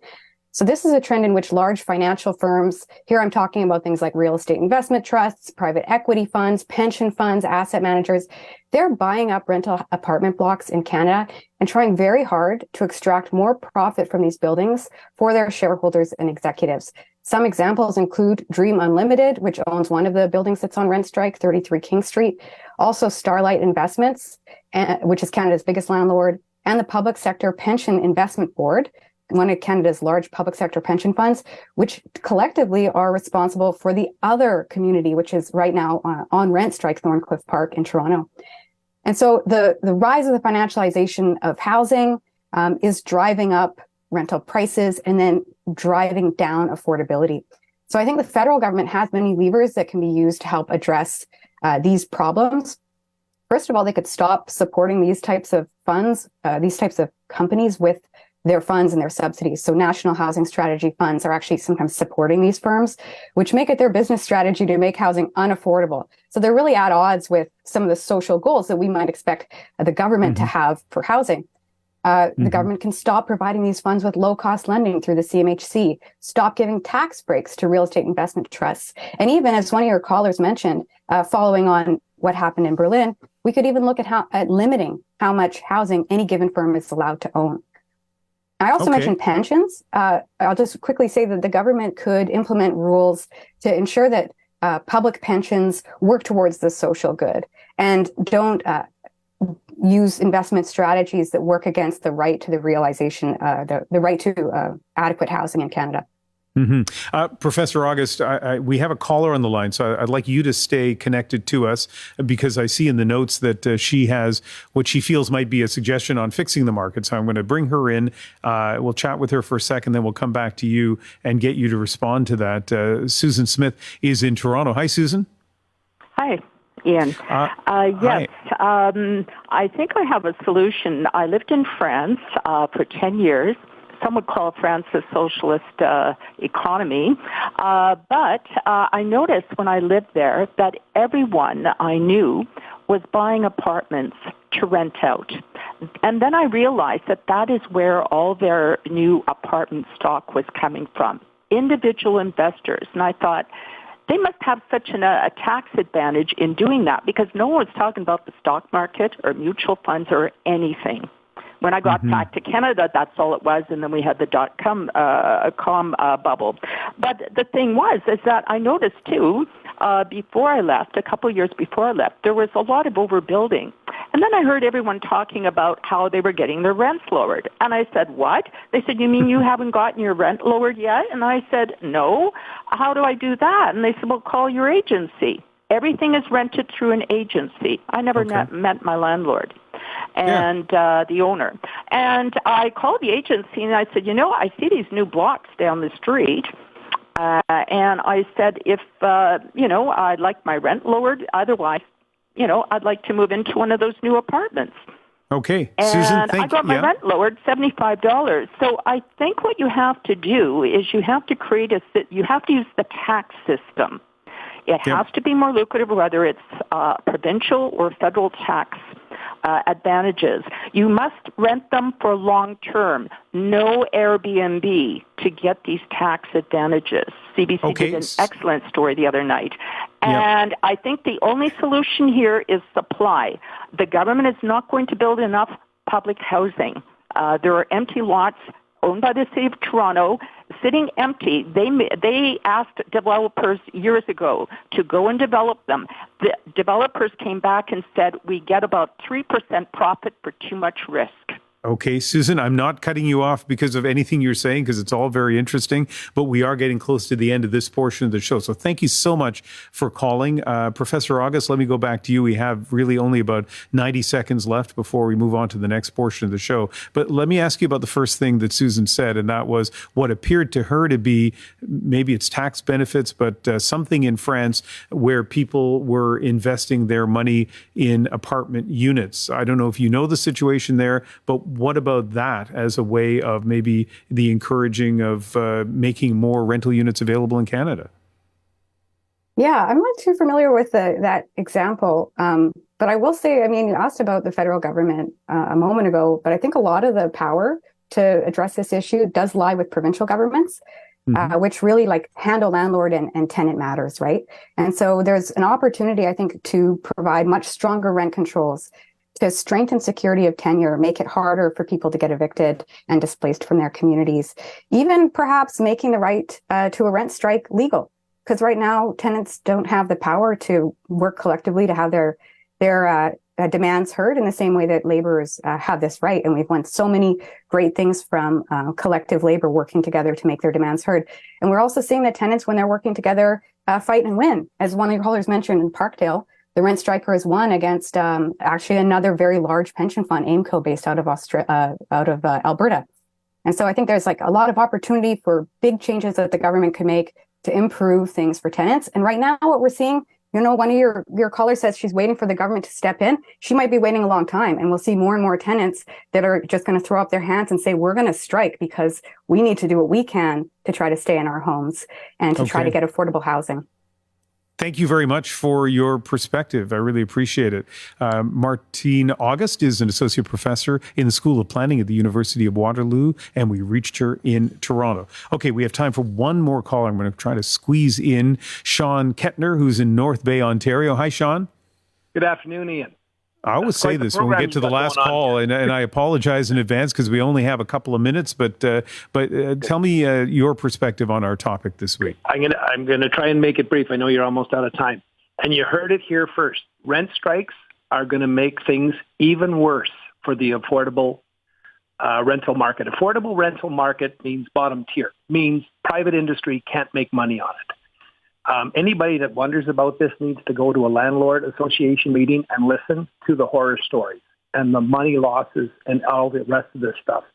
My own building, I only have a couple commercial rentals and one residential now. 2 years after I bought the place, I was reassessed. It went up by 98.2%. So my taxes doubled. When I applied for reconsideration, they raised it again. I don't need to tell you where my insurance and utilities and all my maintenance costs have gone in the last 5 years. Well, they've gone way over and above what I'm allowed to increase rents. And I'm not just talking about me, but back to the rental strikes. Private industry is not walking. They are running away from the affordable rental market. Ask any landlord that's in that game. They'll say the higher the rent, the less problems, the less headaches, the better tenant, the better the problem. So affordable means I can't make money on my property. That's what affordable rent means. And as per shoveling it all off to the government, that money's got to come from somewhere, and that comes from all of us.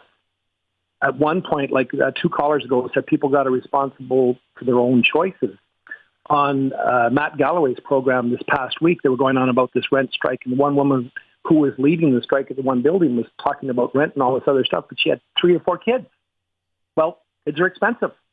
So is property tax, and so is everything else. And at some point, so you're going to have 2 players in the affordable market. Large companies, because they're the only ones that can afford to get in the game, or the government. And either way, you're going to have problems. But little guys that used to buy a second house or a third house and rent them out, because of I can't speak to other jurisdictions, but talking about tenants and their power, somebody needs to go to a landlord association meeting and just find out how long it takes somebody to be evicted for not paying rent. Yeah. And what happens. Sean, I do have to jump in. I do have to jump in only because of time, but how about I give you an opportunity just to make a last statement on this? The rent strikes are going to make the affordable housing market even worse. And that's going to continue to get worse and more limited and only down to the government and large corporations, unless the way the tenants' power and the losses for small landlords, unless they change that, you heard it here first. It's going to get much worse. I appreciate so much, not just your call, but every call we've gotten, that people trust this program enough to express, what really were divergent views on this. But I think at the end of an hour and a half, we've gotten a real good sense of just how complicated this is, but potential solutions and the difficulties that both renters and landlords are facing in this. So thanks to all of you. It's time for Ask Me Anything, how to talk to your kids about wildfires and climate change.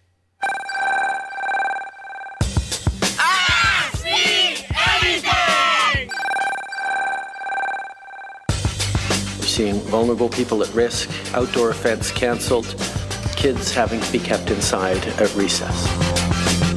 I'm very concerned about climate change as a mom and as a parent. Now my kids are seeing it in a real way with having to stay in at recess and those kinds of things. The children are coming back with such great ideas.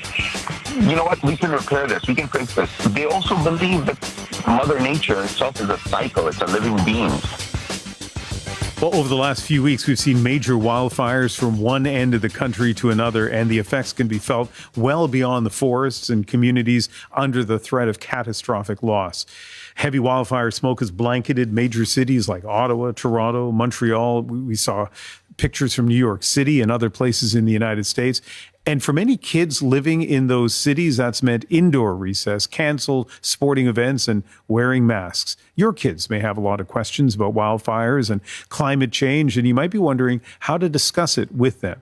Dr. Christine Correll is a psychologist, an adjunct professor in the Department of Psychology at the University of British Columbia, and she's a director at the Vancouver Anxiety Center.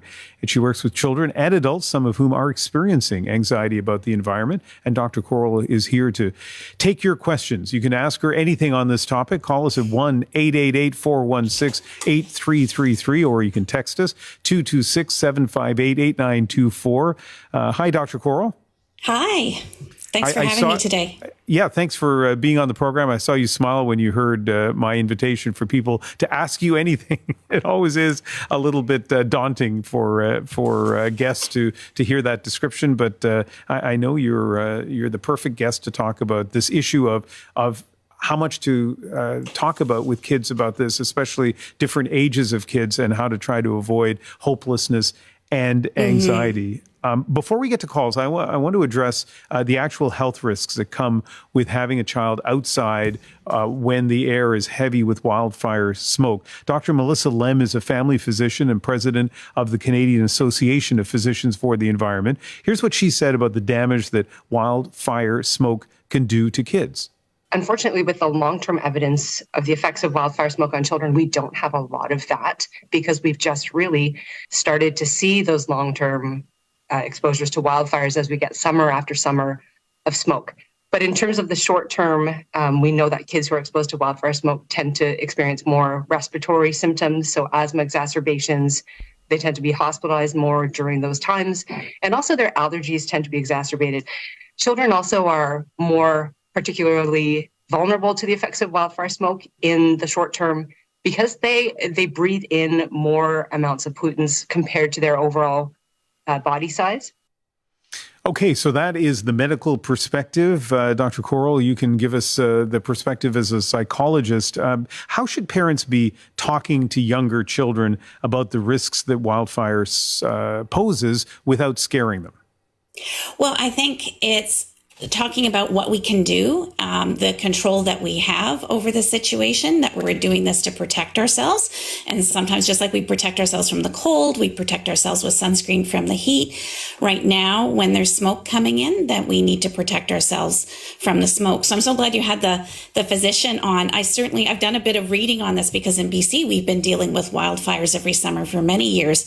And I started to notice more and more people have an increase in anxiety and depression at that time. So with a little bit more reading, apparently some of the particulate can get in and be responsible for some of those increases in anxiety and depression. So it's not only depressing to see the skies and to think about everything that you have to do to stay safe, wear masks, and do all of that again. You know, it's not just depressing doing that. It also, there's physiological effects that affect your mood. So it's important for kids to understand that, while this is happening, sometimes there are emergencies, but, we know how to prepare, we know how to plan, we know how to take care of ourselves. In this case, it shouldn't go on too long this summer, and we should get a break from that. So trying to give kids the sense that you are steering the ship, that you know what to do, that you can reassure them. If they are feeling a little anxious, we'll say sometimes the smoke does that. Let's try and play a game to take our mind off of it. Depending on the age of the child, you'll pick different activities to distract them and get them onto other things, and try and focus on what you can do instead of what you can't do, like go out at recess. And you never know how a child is being affected by these things. I think back to my two kids who are now full-fledged adults and are probably cringing as I mention this, but one of them, when he was in elementary school, was terrified by the fire bell during just fire drills. I had no idea, and he didn't talk about it, and it wasn't for some years later that he talked about just how anxious and afraid it made him. So you really have to work hard sometimes to pick up the cues. Let's and we're going to hear from callers in just a moment. But Dr. Correll, let's talk about masking. And once again, let's start with the perspective from a medical doctor. Here, once again, is Dr. Melissa Lem. If you do have to go outside, remember that just regular surgical masks or bandanas aren't going to help with reducing your exposure to smoke. So wearing an N95 mask, particularly fitted for kids, is important. All right. So, Dr. Corral, I guess you had a situation, speaking about bringing your kids in as an example. I know. They're okay with me doing it now. Okay. See, I didn't check beforehand in my case. But in terms of anxiety and masks, tell us about that. Oh, well, actually, so my kids are now 18 and 20. And so we were talking about using just the other day, talking about using masks again. In case, forest fires come in, and my daughter found a mask and put it on. She went, "Oh, this is actually kind of depressing and it's making me a bit anxious." And I said, "Oh, well, get used to the breathing." I assumed she was over breathing or feeling a little claustrophobic. And she said, "Oh, no. It's reminding me of the pandemic." And going back to using them. So we just talked about how that's a normal reaction and, it should pass, and you'll begin to realize that this is for a different purpose. And but yeah, you can have that initial reaction. So you don't want to go, "Oh no, this is terrible." There's worried. It's okay for kids to be nervous about this sort of thing.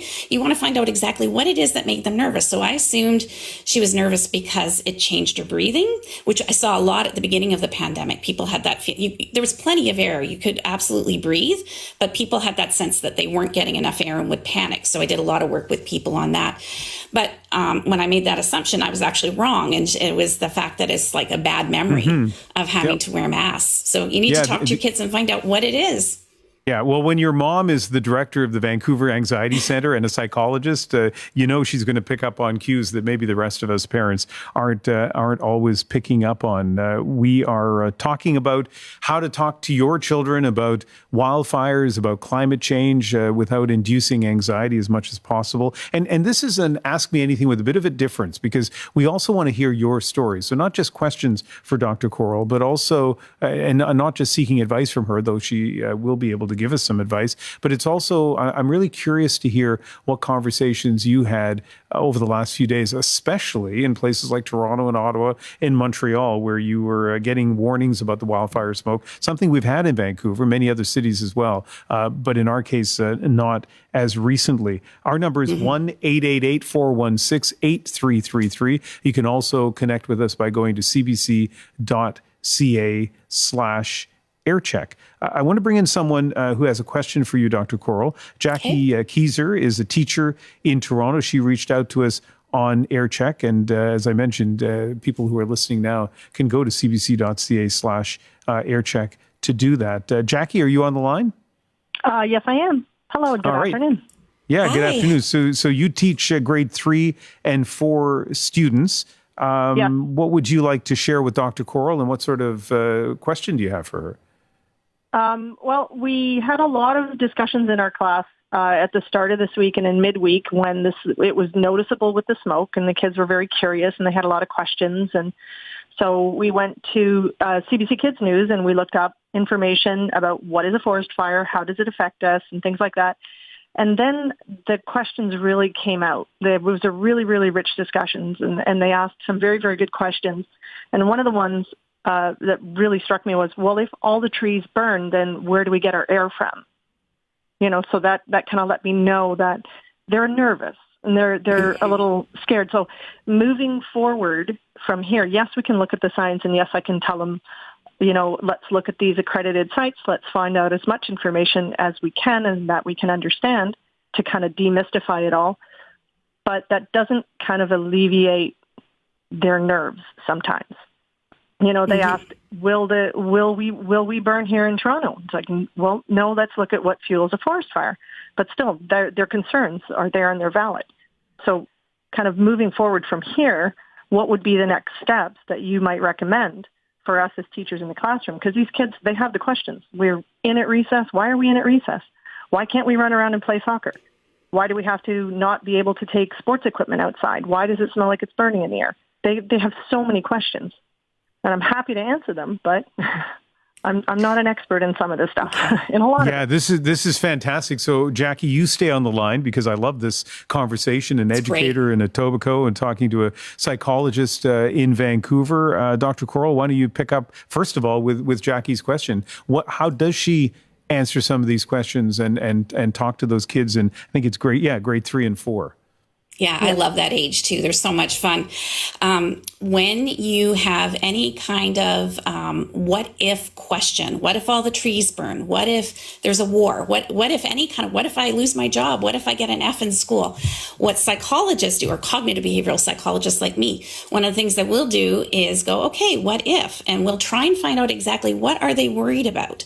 And then we come up with a coping plan. So we map out the worst case scenario. So you don't even have to have the answers right away. You can say, oh, that's a good question. What if the trees burn? Let's look into that. What exactly do you think would happen? You could go to the board and start writing out, the kids' ideas about what that would mean and what that would look like. And then when you have that list of items, you can say, let's see how many of those are actually real threats. What would a forestry professor say? Can we find any information on another website, or go to David Suzuki Foundation website, or, I'm sure a quick Google search would give you a lot of great information. So start to do some research with the kids and teach them that whenever they have a what if kind of question going up, map out the worst case scenario, then see, how realistic that is. And then with what remains, you come up with a coping plan. Okay, so let's say this happens. What could we do? And what would be the plan to restore the forests and to have a plan to make sure we can all breathe? So you put kids on a path of answering it for themselves. You facilitate that and help them. A lot of teachers are trained in Socratic questioning and teaching. Those kinds of questions are perfect for this sort of situation. So that can be really helpful. But it's important for the teacher to know kids will throw you and they'll ask you questions, and you can say, I don't know, it's a great question. Let's get on that. Oh, mine are really great at asking those wonderfully deep questions.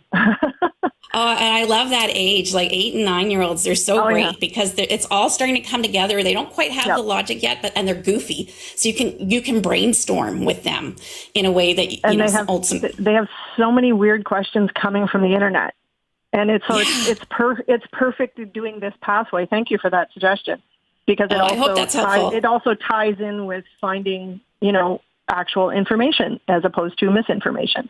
Mm-hmm. See it as an opportunity. Those questions are an opportunity. And then, because this is what kids are going to need in the future, we're going to need to be good consumers of information and how to tell what's good information and not so good information.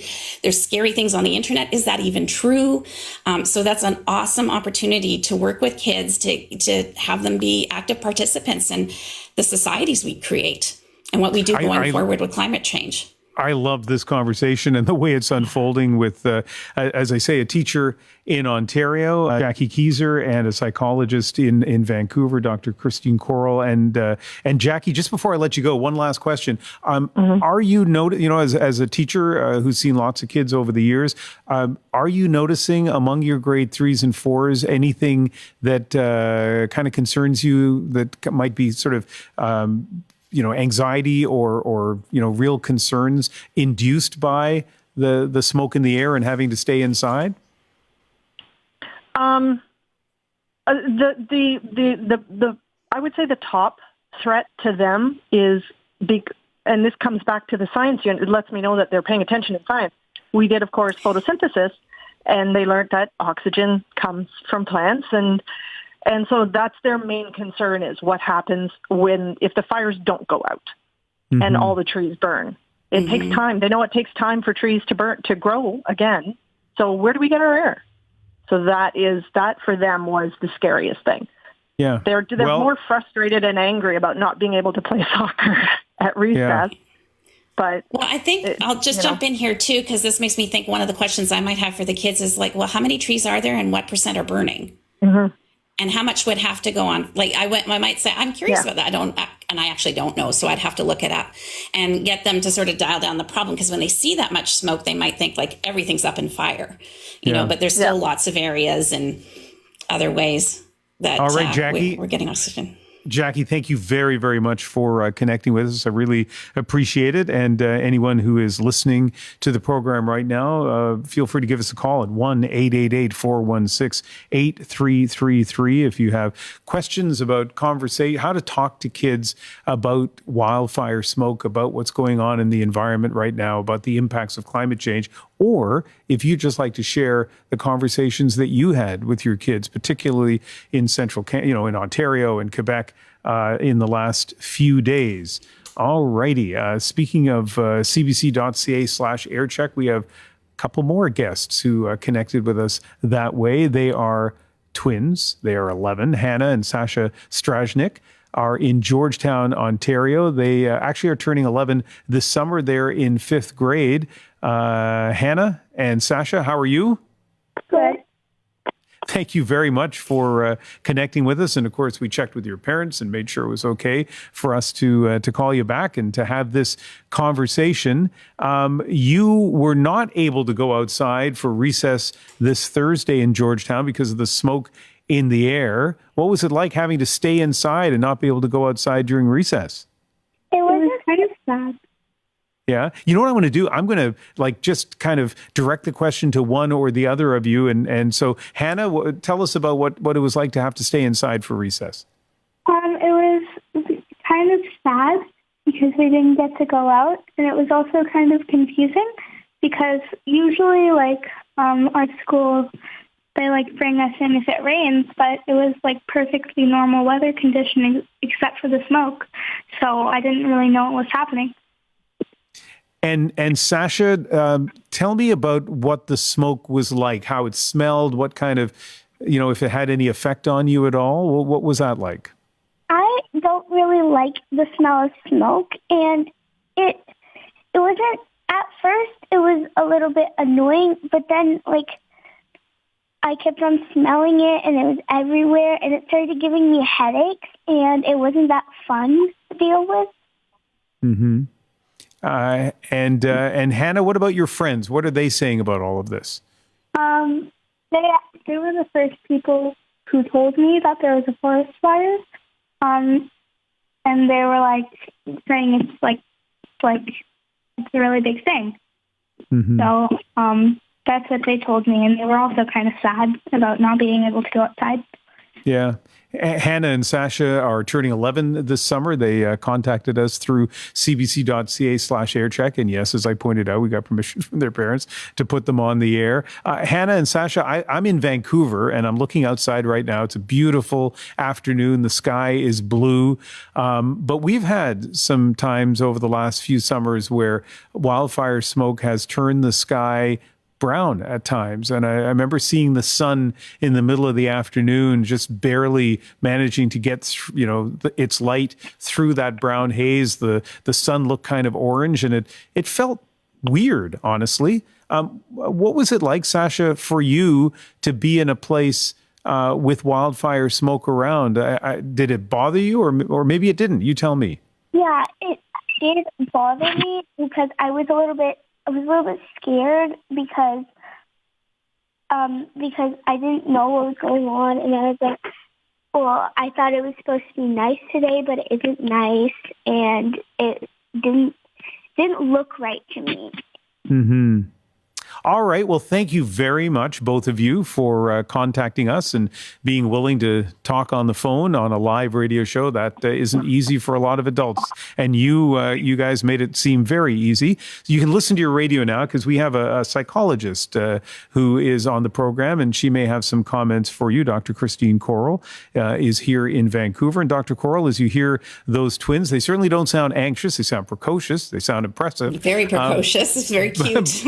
But as you heard them, maybe reflect on their how they feel about what they've seen in the last few days.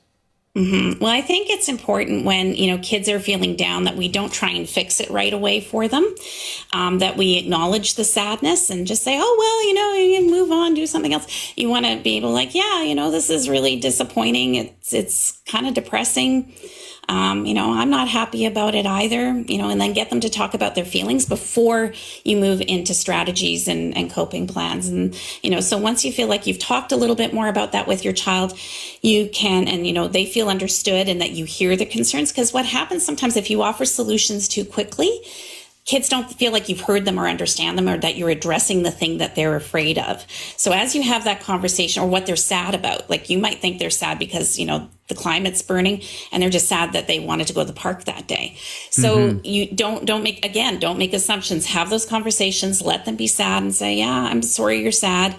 I'm a little sad too. It's okay. Then once you feel like you've talked it to a point, you can ask them, what would be helpful? What would you like to do? We can, what are the things that make you feel better? You know, and you may know, you know your child, so you know the kinds of things that they want to do. So, you know, especially if you have the time to do a special activity with them, help them get their mind off, and target it to something that's going to give them a break from it, because we don't need to think about this 24/7. You know, even I work with a lot of activists too, whether it's climate activists or animal rights activists, and they have to tap out at times or they're not going to last. You have to manage your own energy. And we have to watch, as parents, we have to watch that for kids to make sure that they're not overthinking. We have 2 minutes left, Dr. Corrill, and I want to bring in a caller here. Judy Payton is in South River, Ontario. And Judy, if I can get your question and Dr. Corrill's answer in a total of 2 minutes, my producer will not be mad at me. So, Judy, thank you very much for calling in. And what's your question for Dr. Corrill? It wasn't a question. It was a comment.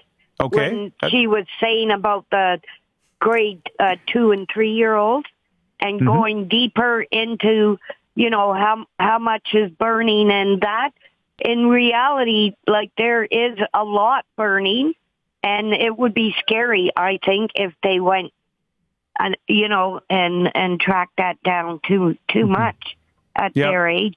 Yeah, it would. I like you know, what she was saying about, you know, solutions and what they're sad and moving on to soccer. I think the kids wanted to play when they can't with the masks, you know. Or, yeah, but we can't all be. But you know, it wasn't. I'm not trying to be critical either. I totally understand that. That's a concern that a lot of parents will have. It depends on the developmental age. So if they are preschool, you turn off the TV. You don't want them to watch any of that. You want them to feel like they're safe and protected.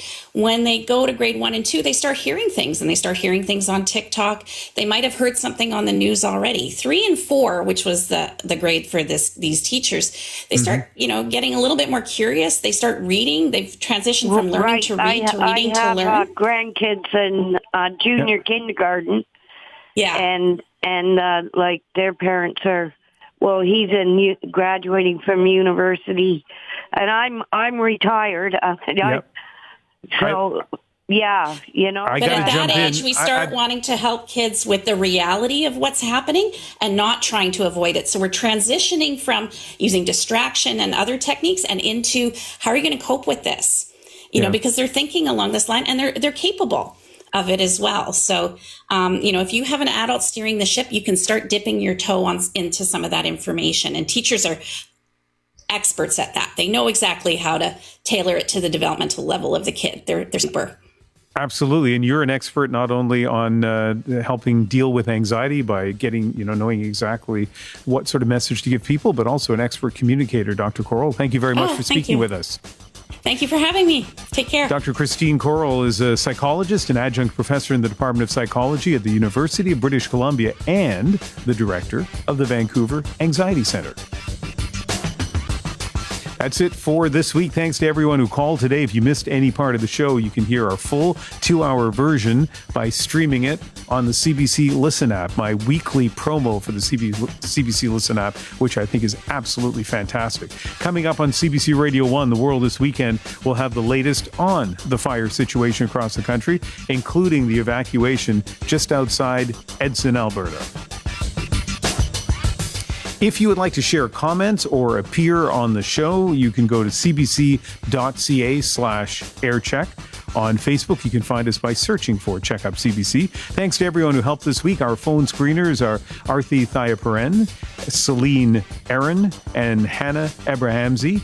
Our TV team, Caleb Isaac, Frankie Fiorini, Garth Gottfried, David Orion, Richard Grundy, and Josh Backfar. Technical production and editing from Will Yar and Matthias Wolfson, our program assistant, Kiata Greco. Cross Country Checkup was produced this week by Abby Plenter, Steve Howard, Theo Van Busicom, and Ruxar Ali. Ruxar's last week with us. It's been fantastic having you on the program. Digital producer Paul Hanchuk, senior producer Richard Goddard. I am Ian Hannamansing in Vancouver. I'll have the National tonight, all the day's big stories, and my interview with Canadian Olympic champion Maggie McNeil. And I will be back on Cross Country Checkup next Sunday.